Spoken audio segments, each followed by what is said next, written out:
ನಮಸ್ಕಾರ. ದಾನುಶ್ರೀ ಭಕ್ತಿ ಚಾನೆಲ್ಗೆ ಸ್ವಾಗತ. ದಯವಿಟ್ಟು ಲೈಕ್ ಮಾಡಿ, ಸಬ್ಸ್ಕ್ರೈಬ್ ಮಾಡಿ ಮತ್ತು ಬೆಲ್ ಐಕಾನ್ ಒತ್ತಿ ನಮ್ಮ ಚಾನೆಲ್ಗೆ ಬೆಂಬಲ ನೀಡಿ. ಶ್ರೀ ಗಣೇಶಾಯ ನಮಃ. ಶ್ರೀ ಸದ್ಗುರು ಸಾಯಿನಾಥಾಯ ನಮಃ. ಶ್ರೀ ಸಾಯಿ ಸಚ್ಚರಿತ್ರೆ 14ನೇ ಅಧ್ಯಾಯ. ನಾಂದೇಡದ ರತನ್ಜಿ ವಾಡಿಯ ದಕ್ಷಿಣೆಯ ಮೀಮಾಂಸೆ. ಬಾಬಾರವರ ಜೀವನ ಬಹು ಮಧುರವಾದದ್ದು. ಅವರು ಅನೇಕ ಕೆಲಸಗಳು ಮತ್ತು ಸ್ವಾಭಾವಿಕವಾಗಿ ಹೊರಹೊಮ್ಮುತ್ತಿದ್ದ ವಚನಗಳು ಸಹ ಅಂತೆಯೇ ಮಧುರವಾಗಿದ್ದವು. ಅವರ ಜೀವನವು ಹರ್ಷದ ಪ್ರತಿರೂಪ. ಅವರು ಭಕ್ತರಿಗೋಸ್ಕರ ಕರ್ತವ್ಯ ತತ್ಪರತೆಯನ್ನು ಬೋಧಿಸುವ ಕಥೆಗಳನ್ನು ಹೇಳುತ್ತಿದ್ದರು. ಜನಕೋಟಿಯು ಸುಖವಾಗಿ ಬಾಳಬೇಕೆಂಬುದೇ ಅವರ ಧ್ಯೇಯವಾಗಿದ್ದಿತು. ಆದರೆ ಜೀವನದ ಗುರಿಯನ್ನು ಸಾಧಿಸಲು ಜನರು ಜಾಗೃತರಾಗಬೇಕೆಂಬುದು ಅವರ ಅಭಿಪ್ರಾಯ. ಪೂರ್ವ ಜನ್ಮದ ಸುಕೃತ ಫಲದಿಂದ ಈ ಜನ್ಮವು ಲಭಿಸಿದೆ. ಆದ್ದರಿಂದ ಈ ಜನ್ಮದಲ್ಲಿ ಮಾನವನು ಭಕ್ತಿ ಮಾರ್ಗವನ್ನು ಅವಲಂಬಿಸಿ ಮುಕ್ತಿಯನ್ನು ಹೊಂದಲು ಪ್ರಯತ್ನ ಮಾಡಬೇಕು. ಆದ್ದರಿಂದ ನಾವು ಉದಾಸೀನರಾಗದೆ ನಮ್ಮ ಜೀವನದ ಅಂತಿಮ ಅನಂತ ಗುರಿಯನ್ನು ಸಾಧಿಸಲು ಸತತವೂ ಶ್ರಮಿಸಬೇಕು. ಸಾಯಿಬಾಬಾರವರ ಲೀಲೆಗಳನ್ನು ನೀವು ಪ್ರತಿದಿನ ಕೇಳಿದರೆ, ಪ್ರತಿದಿನ ನೀವು ಅವರನ್ನು ಭಕ್ತಿ ಭಾವದಿಂದ ನೆನೆದರೆ ನಿಮ್ಮ ಮನುಷ್ಯನ ಚಂಚಲತೆ ದೂರವಾಗುತ್ತದೆ ಮತ್ತು ಅದು ಕೊನೆಗೆ ಬ್ರಹ್ಮನಲ್ಲಿ ಲೀನವಾಗುತ್ತದೆ. ನಾಂದೇಡದ ರತನ್ಜಿ ವಾಡಿಯಾ. ನಿಜಾಮ ರಾಜ್ಯದ ನಾಂದೇಡದಲ್ಲಿ ರತನ್ಜಿ ಶಾಪುರ್ಜಿ ವಾಡಿಯಾ ಎಂಬ ಒಬ್ಬ ಧನಿಕರಿದ್ದರು. ಅವರಿಗೆ ಐಶ್ವರ್ಯಕ್ಕೇನೂ ಕೊರತೆ ಇರಲಿಲ್ಲ. ಮೇಲೆ ನೋಡೋದಕ್ಕೆ ಸಂತೃಪ್ತರಂತೆ ಕಂಡರೂ ಅವರಿಗೆ ಮನಸ್ಸಿನಲ್ಲಿ ದುಃಖವಿತ್ತು. ಪ್ರಪಂಚದಲ್ಲಿ ಯಾರೂ ಸಂಪೂರ್ಣ ಸುಖಿಯಾಗಿರಬಾರದೆಂಬುದು ಆ ಭಗವಂತನ ನಿಯಮವಿದ್ದಿರಬಹುದು. ಅವರು ಧರ್ಮನಿಷ್ಠರೂ ಉದಾರಿಯೂ ಆಗಿದ್ದರು. ಆದ್ದರಿಂದ ಜನರು ಅವರನ್ನು ಸುಖಿ ಎಂದೇ ಭಾವಿಸಿದ್ದರು. ಆದರೆ ರತನ್ಜಿಗೆ ಸಂತಾನ ಪ್ರಾಪ್ತಿ ಇಲ್ಲದಿದ್ದುದರಿಂದ ಶಾಂತಿ ಇರಲಿಲ್ಲ. ಭಕ್ತಿ ಅಥವಾ ಪ್ರೀತಿ ಇಲ್ಲದ ಕೀರ್ತನೆಯು, ವಾದ್ಯಗಳ ಹೊಂದಾಣಿಕೆ ಇಲ್ಲದ ಸಂಗೀತವು, ಯಜ್ಞೋಪವಿಲ್ಲದ ಬ್ರಾಹ್ಮಣನು, ವಿವೇಕ ಇಲ್ಲದ ಬುದ್ಧಿವಂತಿಕೆಯು, ಪಶ್ಚಾತ್ತಾಪವಿಲ್ಲದ ಯಾತ್ರೆಯು, ಹಾರವಿಲ್ಲದ ಆಭರಣ ಸೌಂದರ್ಯವು ಇರುವಂತೆ ಸಂತಾನವಿಲ್ಲದ ಗ್ರಹವು ನಿಷ್ಪ್ರಯೋಜಕ. ರತನಿಜಿಯು ಹಗಲಿರಳು ಇದನ್ನೇ ಕುರಿತು ಚಿಂತಿಸುತ್ತಿದ್ದರು. ಹಾಗೆಯೇ ಮನಸ್ಸಿನಲ್ಲಿ ದೇವರು ನನಗೊಬ್ಬ ಪುತ್ರನನ್ನು ದಯಪಾಲಿಸುತ್ತಾನೆಯೇ ಎಂದು ಕೊರಗುತ್ತಿದ್ದರು. ಈ ಚಿಂತೆಯಿಂದ ಆಹಾರ ಮುಂತಾದವುಗಳಲ್ಲಿ ಆಸಕ್ತಿ ಇರಲಿಲ್ಲ. ರತನ್ಜಿ ದಾಸವನು ಮಹಾರಾಜ ಅವರಲ್ಲಿ ವಿಶೇಷ ಗೌರವ ಇಟ್ಟಿದ್ದರು. ಅವರನ್ನು ಕಂಡು ತಮ್ಮ ವೇದನೆಯನ್ನು ತೋಡಿಕೊಂಡರು. ಆಗ ದಾಸಗನವರವರು ಶಿರಡಿಗೆ ಹೋಗಿ ಬಾಬಾರವರಲ್ಲಿ ಬೇಡಿದರೆ ನಿಮ್ಮ ಬಯಕೆ ಕೈಗೂಡುವುದೆಂದರು. ರತನ್ಜಿಯವರು ಶಿರಡಿಗೆ ಹೋಗುವ ಮನಸ್ಸು ಮಾಡಿದರು. ಕೆಲವು ದಿನಗಳ ಬಳಿಕ ಶಿರಡಿಗೆ ಬಂದು ಬಾಬಾರವರ ಪಾದಗಳಿಗೆರಗಿದರು. ಬಾಬಾರವರಿಗೆ ಫಲಪುಷ್ಪಗಳನ್ನು ಅರ್ಪಿಸಿದರು. ಅನಂತ ಭಕ್ತಿಯಿಂದ ಬಾಬಾರವರ ಸಮೀಪದಲ್ಲಿ ಕುಳಿತು ಅವರನ್ನು ಪ್ರಾರ್ಥಿಸುತ್ತಾ, ಅನೇಕ ಜನರು ಅವರ ಕಷ್ಟ ಕಾಲದಲ್ಲಿ ತಮ್ಮಲ್ಲಿಗೆ ಬಂದು ಕಷ್ಟ ನಿವಾರಣೆ ಮಾಡಬೇಕೆಂದು ಕೇಳಿಕೊಳ್ಳುತ್ತಾರೆ. ಇದನ್ನು ಕೇಳಿ ನಾನು ಸಹ ಅತೃಪ್ತಿಯಿಂದ ನಿಮ್ಮ ಪಾದಗಳನ್ನು ಆಶ್ರಯಿಸಿರುತ್ತೇನೆ, ನನ್ನನ್ನು ನಿರಾಶೆಗೊಳಿಸಬೇಡಿ ಎಂದು ಬೇಡಿಕೊಂಡರು. ಆಗ ಬಾಬಾರವರು ರತನ್ಜಿಯವರಿಂದ 5 ರೂಪಾಯಿ ದಕ್ಷಿಣೆ ಕೇಳಿದರು. ರತನ್ಜಿಯವರು 5 ರೂಪಾಯಿ ಕೊಡುವುದರಲ್ಲಿದ್ದರು. ಆಗ ಬಾಬಾ, ನಿನ್ನಿಂದಾಗಲೇ ರೂಪಾಯಿ 3 ಅಥವಾ 14 ಬಂದಿದೆ, ಉಳಿದದನ್ನು ಮಾತ್ರ ಕೊಡು ಎಂದರು. ರತನ್ಜಿಯವರಿಗೆ ಸಮಸ್ಯೆ ಆಯಿತು. ನಂತರ ಸಾಷ್ಟಾಂಗ ನಮಸ್ಕಾರ ಮಾಡಿ ದಕ್ಷಿಣೆಯನ್ನು ಕೊಟ್ಟು ತಮ್ಮ ವೇದನೆಯನ್ನು ತೋಡಿಕೊಂಡು, ಬಾಬಾ ನನಗೊಬ್ಬ ಪುತ್ರನನ್ನು ಆಶೀರ್ವದಿಸಿ ಎಂದು ಅಂಗಲಾಚಿ ಬೇಡಿದರು. ಆಗ ಬಾಬಾ ಅವರ ಮನಸ್ಸು ಕರಗಿ ಇನ್ನು ಚಿಂತಿಸಬೇಡ ಎಂದು ಹೇಳಿ ಉದಿಯನ್ನು ಕೊಟ್ಟು ಆಶೀರ್ವದಿಸಿ, ದೇವರು ನಿನ್ನ ಬಯಕೆ ಈಡೇರಿಸುತ್ತಾನೆ ಎಂದರು. ಹೀಗೆ ರತನ್ಜಿ ಬಾಬಾರವರ ಆಶೀರ್ವಾದ ಪಡೆದು ನಾಂದೇಡಿಗೆ ಹಿಂತಿರುಗಿ ಬಂದು ನಡೆದುದೆಲ್ಲವನ್ನು ವಿಶದವಾಗಿ ದಾಸಗನೂರವರಿಗೆ ತಿಳಿಸಿದರು. ನಾನು ಶಿರಡಿಗೆ ಈ ಹಿಂದೆ ಹೋಗಿಯೇ ಇರಲಿಲ್ಲ. ಅವರು ನನ್ನಿಂದಾಗಲೇ 3/14 ಬಂದಿದೆ ಎಂದರು. ಅದು ಹೇಗೆ ಎಂದು ಸಹ ಕೇಳಿದರು. ದಾಸಗನೂರವರಿಗೂ ಸಹ ಇದೊಂದು ಸಮಸ್ಯೆ ಆಯಿತು. ಕೂಡಲೇ ಅವರಿಗೆ ರತನ್ಜಿಯವರು ಕೆಲವು ದಿನಗಳ ಹಿಂದೆ ಒಬ್ಬ ಮಹಮ್ಮದಿಯ ಸಂತರಾದ ಮೌಲ್ವಿ ಸಾಹೇಬರನ್ನು ಸತ್ಕರಿಸಿದ ನೆನಪು ಬಂದಿತು. ರತನ್ಜಿ ಶಿರಡಿಗೆ ಹೋಗುವ ನಿರ್ಧಾರ ಕೈಗೊಂಡ ಸ್ವಲ್ಪ ದಿನಗಳಲ್ಲಿ ಇದು ನಡೆದಿತ್ತು. ದಾಸಗನೂರವರು ಆ ಸತ್ಕಾರ್ಯಕ್ಕೆ ಖರ್ಚು ಮಾಡಿದ ಪಟ್ಟ ತರಿಸಿ ನೋಡಿದರು. ಸರಿಯಾಗಿ ಲೆಕ್ಕದಲ್ಲಿ 3 ರೂಪಾಯಿ 14 ಖರ್ಚಾಗಿತ್ತು. ಆಗ ಬಾಬಾರವರು ಶಿರಡಿಯಲ್ಲಿಯೇ ವಾಸವಾಗಿದ್ದರೂ ಸರ್ವಜ್ಞರು ಎಂಬುದು ಎಲ್ಲರಿಗೂ ವೇದ್ಯವಾಯಿತು. ಈ ರೀತಿ ಅವರಿಗೆ ಪ್ರಪಂಚದ ಆಗು ಹೋಗುಗಳೆಲ್ಲದರ ಅರಿವಿತ್ತು. ಇದರಿಂದ ರತನ್ಜಿ ಬಾಬಾರವರಲ್ಲಿ ಭಕ್ತಿ ಮಿಗಿಲಾಯಿತು. ಸ್ವಲ್ಪ ಸಮಯದ ನಂತರ ಬಾಬಾರವರ ಆಶೀರ್ವಾದದಂತೆ ಅವರಿಗೆ ಪುತ್ರ ಸಂತಾನ ಪ್ರಾಪ್ತಿಯಾಯಿತು. ಇದಾದ ನಂತರ ಅವರಿಗೆ 12 ಮಕ್ಕಳಾದವು. ಅವುಗಳಲ್ಲಿ 4 ಮಾತ್ರ ಬದುಕಿದವು. ದಕ್ಷಿಣ ಮೀಮಾಂಸೆ.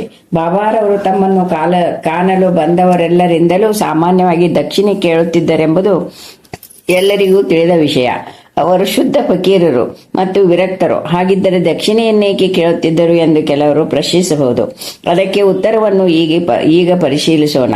ಮೊದಮೊದಲು ಬಾಬಾ ಯಾರಿಂದಲೂ ಏನನ್ನೂ ತೆಗೆದುಕೊಳ್ಳುತ್ತಿರಲಿಲ್ಲ.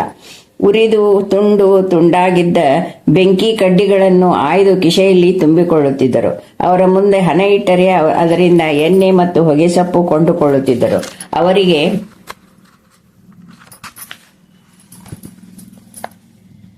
ಹೊಗೆಸೊಪ್ಪೆಂದರೆ ಬಹಳ ಇಷ್ಟವಾಗಿತ್ತು.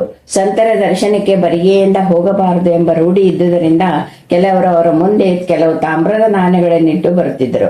2-3 ಕಾಸು ಇಟ್ಟಿರುವುದನ್ನು ಕಂಡರೆ ಹೆಚ್ಚಾದದನ್ನು ಕೂಡಲೇ ಬಾಬಾ ಹಿಂತಿರುಗಿಸುತ್ತಿದ್ದರು.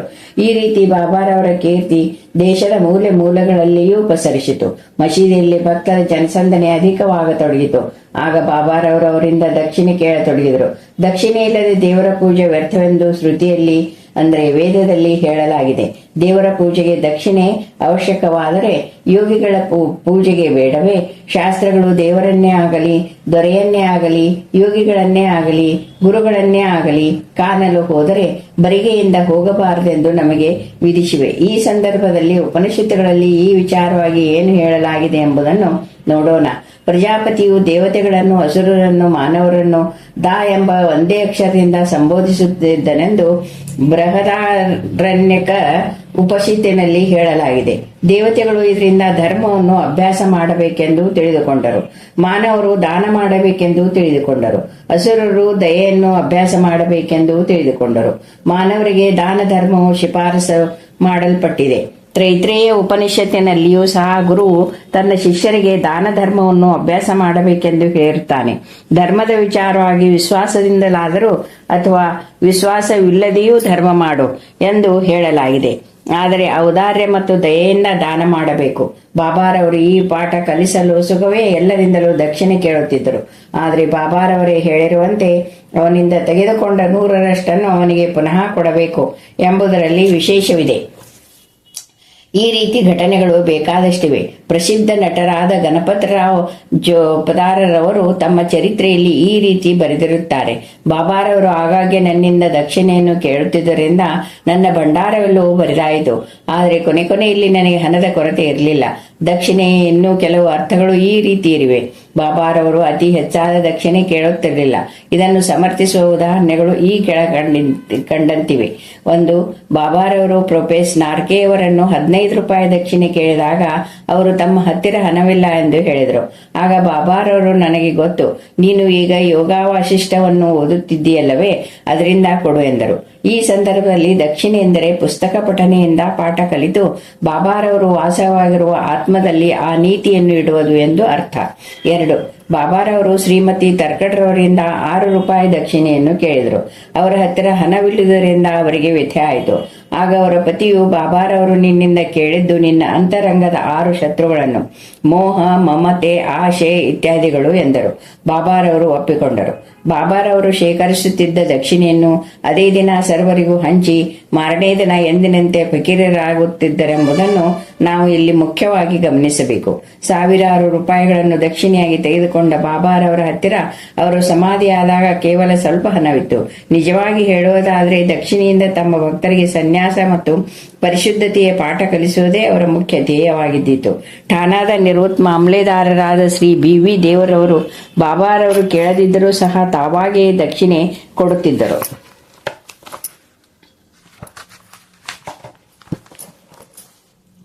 ಕೆಲವು ಕಾಲ ಸ್ವೀಕರಿಸುತ್ತಿದ್ದರು, ಕೆಲವು ಕಾಲ ನಿರಾಕರಿಸುತ್ತಿದ್ದರು. ಬಾಬಾರವರು ದಕ್ಷಿಣೆ ಕೇಳಲಿ ಅನಂತರ ಕೊಡೋಣವೆಂದು ಯೋಚಿಸುತ್ತಿದ್ದವರಿಂದ ತೆಗೆದುಕೊಳ್ಳುತ್ತಲೇ ಇರಲಿಲ್ಲ. ಭಕ್ತರ ಶಕ್ತಾನುಸಾರ ದಕ್ಷಿಣೆ ಕೇಳಿ ತೆಗೆದುಕೊಳ್ಳುತ್ತಿದ್ದರು. ಆದರೆ ಐಶ್ವರ್ಯವಂತರಿಗೆ ಅಥವಾ ಕಡುಬಡವರಿಗೆ ಕೇಳುತ್ತಿರಲಿಲ್ಲ. ದಕ್ಷಿಣೆ ಕೇಳುವಾಗ ಕೊಡದಿದ್ದರೆ ಕೋಪಗೊಳ್ಳುತ್ತಲೂ ಸಹ ಇರಲಿಲ್ಲ. ಭಕ್ತರು ಇನ್ನೊಬ್ಬರ ಸಂಗಡ ದಕ್ಷಿಣೆ ಕೊಟ್ಟು ಕಳುಹಿಸಿದಾಗ ಅವರು ಅದನ್ನು ಕೊಡಲು ಮರೆತರೆ ಬಾಬಾರವರೇ ಅದನ್ನು ಜ್ಞಾಪಿಸಿ ಪಡೆಯುತ್ತಿದ್ದರು. ಅನೇಕ ವೇಳೆ ಕೆಲವು ಹಣವನ್ನು ಮರಳಿ ಕೊಟ್ಟು ದೇವರ ಪೂಜಾಗೃಹದಲ್ಲಿಟ್ಟು ಪೂಜಿಸುವಂತೆ ಹೇಳುತ್ತಿದ್ದರು. ಇದರಿಂದ ಭಕ್ತರಿಗೆ ಒಳ್ಳೆಯದಾಗುತ್ತಿತ್ತು. ಅನೇಕ ಸಲ ಭಕ್ತರು ತಾವು ಕೊಡುತ್ತೇವೆಂದು ಹೇಳಿಕೊಂಡಿದ್ದುದಕ್ಕಿಂತ ಹೆಚ್ಚಾದ ದಕ್ಷಿಣೆಯನ್ನು ಅರ್ಪಿಸಿದಾಗ ಆ ಹೆಚ್ಚಾದ ಹಣವನ್ನು ಹಿಂತಿರುಗಿ ಕೊಟ್ಟು ಬಿಡುತ್ತಿದ್ದರು.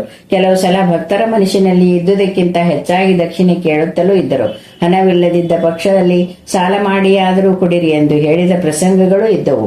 ಕೆಲವರಿಂದ ದಿನದಲ್ಲಿ 2-4 ಬಾರಿ ದಕ್ಷಿಣೆ ಕೇಳಿ ತೆಗೆದುಕೊಳ್ಳುತ್ತಿದ್ದರು. ದಕ್ಷಿಣೆ ರೂಪವಾಗಿ ಸಂಪಾದಿಸಿದ ಹಣದಲ್ಲಿ ಕೇವಲ ಸ್ವಲ್ಪ ಭಾಗ ಮಾತ್ರ ತಮ್ಮ ಸ್ವಂತ ಖರ್ಚಿಗೆಂದು ಇಡುತ್ತಿದ್ದರು. ಅದರಿಂದ ತಂಬಾಕು ಮತ್ತು ದುನಿಗೋಸಗ ಕಟ್ಟಿಗೆ ಇವುಗಳನ್ನು ತೆಗೆದುಕೊಳ್ಳುತ್ತಿದ್ದರು. ಉಳಿದ ಹಣವನ್ನು ಕೆಲವು ಭಕ್ತರಿಗೆ ಹಂಚುತ್ತಿದ್ದರು. ಶಿರಡಿ ಸಂಸ್ಥಾನಕ್ಕೆ ಸಮಸ್ತ ಪದಾರ್ಥಗಳನ್ನು ರಾಧಾಕೃಷ್ಣ ಮಾಯಿಯ ಸಲಹೆ ಮೇರೆಗೆ ಭಕ್ತರೇ ಒದಗಿಸುತ್ತಿದ್ದರು. ಬಾಬಾರವರು ಹೆಚ್ಚಿನ ಬೆಲೆಯ ಪದಾರ್ಥವನ್ನು ತಂದವರ ಮೇಲೆ ಕೋಪಗೊಳ್ಳುತ್ತಿದ್ದರು. ಅವರು ಒಂದು ದಿನ ನಾನಾರವರಿಗೆ, ನನ್ನ ಆಸ್ತಿ ಎಂದರೆ ನನ್ನ ಚೂರು ಬಟ್ಟೆ, ಕಫನಿ ಮತ್ತು ಮಣ್ಣಿನ ಪಾತ್ರೆ ಇಷ್ಟೇ. ಈ ಜನರು ಅನಾವಶ್ಯಕವಾದ ಮತ್ತು ಕೆಲಸಕ್ಕೆ ಬಾರದ ಬೆಲೆ ಬಾಳುವಂತಹ ಪದಾರ್ಥಗಳನ್ನು ತಂದು ನನಗೆ ತೊಂದರೆ ಕೊಡುತ್ತಾರೆ ಎಂದು ಹೇಳಿದರು. ಶ್ರೀ ಸಾಯಿ ಪ್ರಣಾಮ.